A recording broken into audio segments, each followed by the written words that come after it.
ஆச்சி Royal gulab jamun packs ஒன்று வாங்கினால் ஒன்று இலவசம். Celebrate this Diwali with the Indian Princess. Shop your favorite styles and get induction stove free. Visit your nearest store today.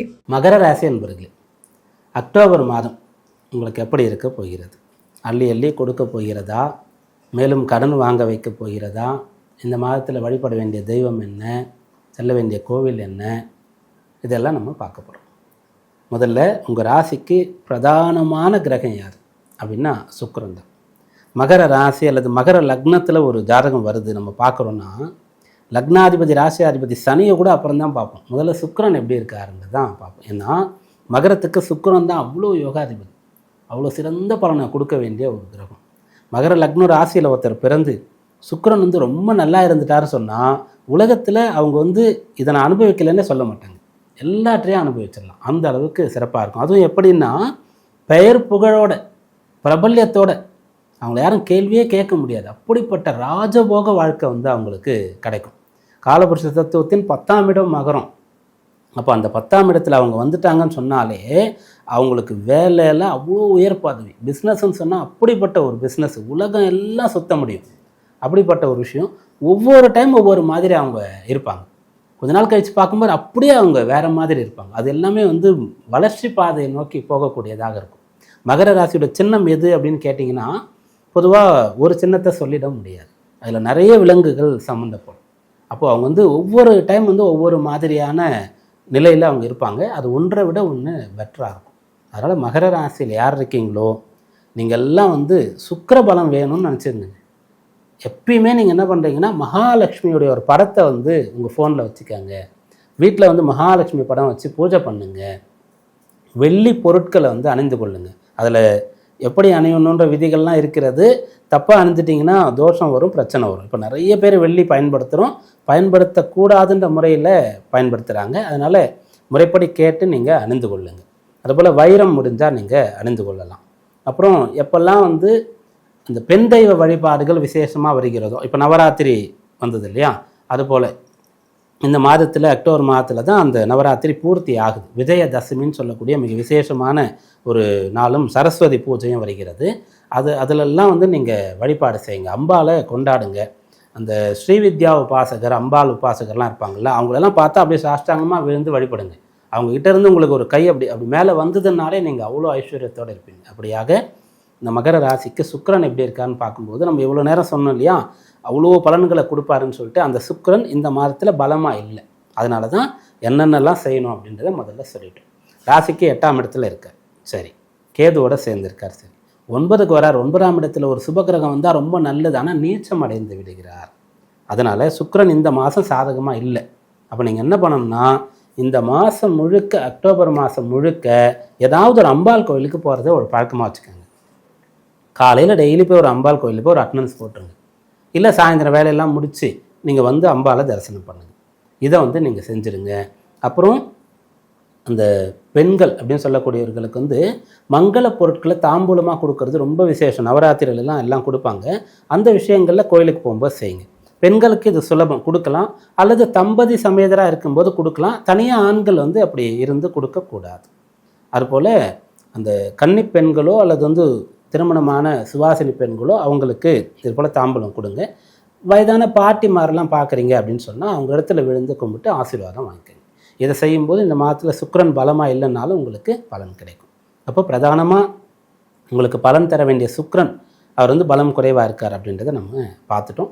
இல்லை பலமாக தான் இருக்காருன்னு நிறைய பேர் சொல்லலாம். ஜோதிட விதிகள்லாம் பார்த்து புதனோட பரிவர்த்தனை வர்றதுனால அவர் பலமாக இருக்காருன்னு சொல்லிட்டு அதுக்கு நம்ம விளக்கம்லாம் கொடுத்துட்டோம். ஏன்னா புதன் பரிவர்த்தனை செய்தாலும் கூட குறிப்பிட்ட நாட்கள் இந்த மாதத்தில் சூரியனும் நீச்சமாயிடுறார் அந்த சமயத்தில் துலா ராசியில் அப்படின்றத நம்ம பார்த்துருக்கோம். அதனால் சுக்கிரபலம் குறைவு தான்.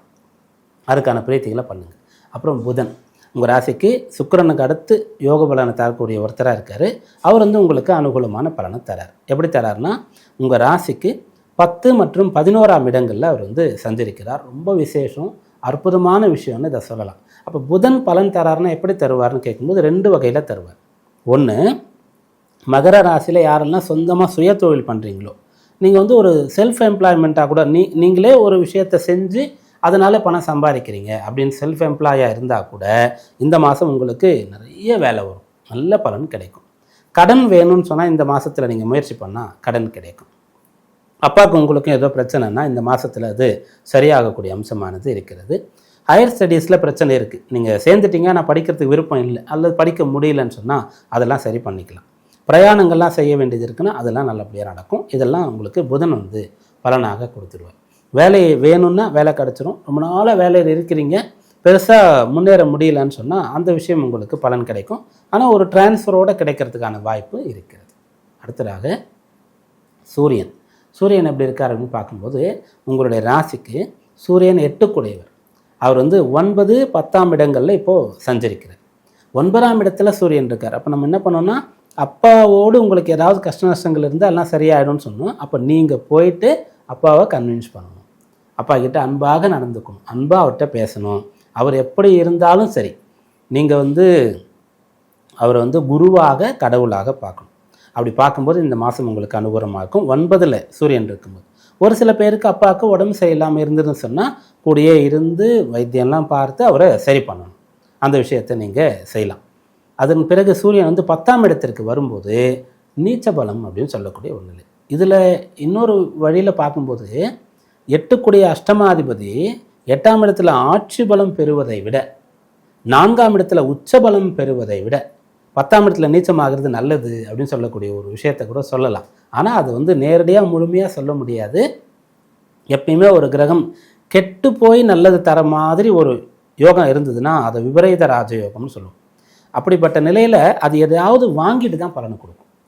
நேரடியாக நல்லா இருக்கும்போது தான் நல்ல பலனை கொடுக்கும். விபரீத ராஜயோகம் பெற்றவர்களுடைய ஜாதகத்தை பார்க்கும்போது ஒரு கிரகம் கெட்டு போய் பலன் தரும்போது அவர்களிடத்துலேருந்து எதையாவது பிடுங்கிக் கொள்ளும், எதையாவது பறிச்சிடும், எதையாவது இழக்க வச்சிடும். மிகப்பெரிய செல்வாக்குள்ள நபர்களை பார்க்கும்போது அவங்க இடத்துல இருந்து அவங்க ஒரு துறையில் அவ்வளோ சிறப்பாக இருப்பாங்க. ரொம்ப சாதாரணமாக எந்த பேக்ரவுண்டுமே இல்லாமல் இருந்து ரொம்ப பெரிய நிலைக்கு வந்திருப்பாங்க. அப்படிப்பட்ட ஒரு இடத்துல பர்சனலாக கேட்கும்போது நான் இவ்வளோ பெரிய விஷயத்தை இழந்துட்டேன் அப்படின்னு சொல்லி கஷ்டப்படுவாங்க. அப்போ நம்மளால் அதெல்லாம் நினச்சி பார்க்க முடியாது, தாங்க கூட முடியாது அப்படின்ற மாதிரி நமக்கு இருக்கும். ஆனால் சாதாரணமாக என்ன நினச்சிருப்போம்னா பாரு இவெல்லாம் எப்படி அனுபவிக்கிறான் பாரு, நமக்கு அந்த கொடுப்பனை இல்லையேன்னு பார்த்து அவங்கள பொறாம கூட பட்டிருப்போம். அப்படியாக கெட்டு போய் பலன் தரும்போது ஏதோ ஒரு குறைபாடு இருக்கும்.